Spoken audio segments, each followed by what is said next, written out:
નમસ્કાર દોસ્તો, મારી ચેનલમાં આપ સૌનું હાર્દિક સ્વાગત છે. દોસ્તો, આજનો આપણો વિડીયો એકદમ શોર્ટ રહેશે. શોર્ટમાં આપણે આજે સોલાર મોડ્યુલ સ્ટ્રક્ચર છે એમના વિશે સમજી લઈશું, એમના પાર્ટ્સ કયા કયા હોય છે. તો એમના મેં નામ અહીં લખ્યા છે, એ તમને ઇન્ટરવ્યુમાં ખૂબ ઉપયોગી થશે. તેના માટે તમે આ જે પાર્ટ્સના નામ મેં બતાવું એ તમે નોટ્સ કરી લેશો. તો તમને શું ખબર છે કે એ આપણે જે સોલાર સ્ટ્રક્ચર છે એ કેમ બહુ જરૂરી છે? સોલાર સ્ટ્રક્ચર આપણને એટલા માટે ખૂબ જ જરૂર છે કે જે આપણે આ જે મોડ્યુલ કનેક્ટ કર્યા છે એમને વિન્ડથી કે વરસાદી વાતાવરણથી એ રક્ષણ પૂરું પાડે છે અને સારું આપણને સોલારના જે રેડિયેશન્સ આવે છે એ એમને એબ્ઝોર્બ કરીને આપણને સારી એવી ક્ષમતામાં ડીસી વીજળી જનરેટ કરી શકે. તો આપણે જોઈએ, નજીક આવો, હું તમને બતાવું છું કે કયા કયા પાર્ટ્સ હોય છે. પહેલો પાર્ટ હોય છે આપણો મેન છે, મેન કોલમ.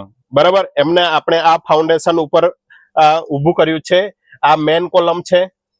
ત્યાર પછી મોડ્યુલ માઉન્ટેડ માટે આપણે રાફ્ટરનો યુઝ કરીએ છીએ. પછી આ છે બ્રેસિંગ, આ ફ્રન્ટ બ્રેસિંગ છે. આ બીજું છે એ બેક બ્રેસિંગ છે. આગળ અને પાછળ બંને સાઈડ સપોર્ટ આપવા માટે ફ્રન્ટ અને બેક બ્રેસિંગ આપણે યુઝ કરતા હોઈએ છીએ. પછી આ જે પાર્ટ છે એમને કહેવાય છે પર્લિન. પર્લિન ઉપર આપણે આ જે મોડ્યુલ છે એ માઉન્ટેડ કરેલું છે.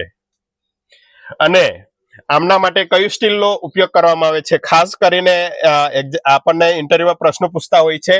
તો હોટ ડીપ ગેલ્વેનાઇઝ્ડ, હોટ ડીપ ગેલ્વેનાઇઝ્ડ આપ આમનું નોટ કરી લઈશો.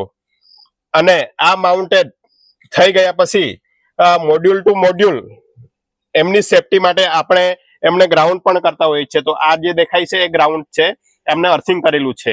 બરાબર, તો આ જ પ્રકારે આપણે મોડ્યુલનું સ્ટ્રક્ચર થતું હોય છે. નમસ્કાર.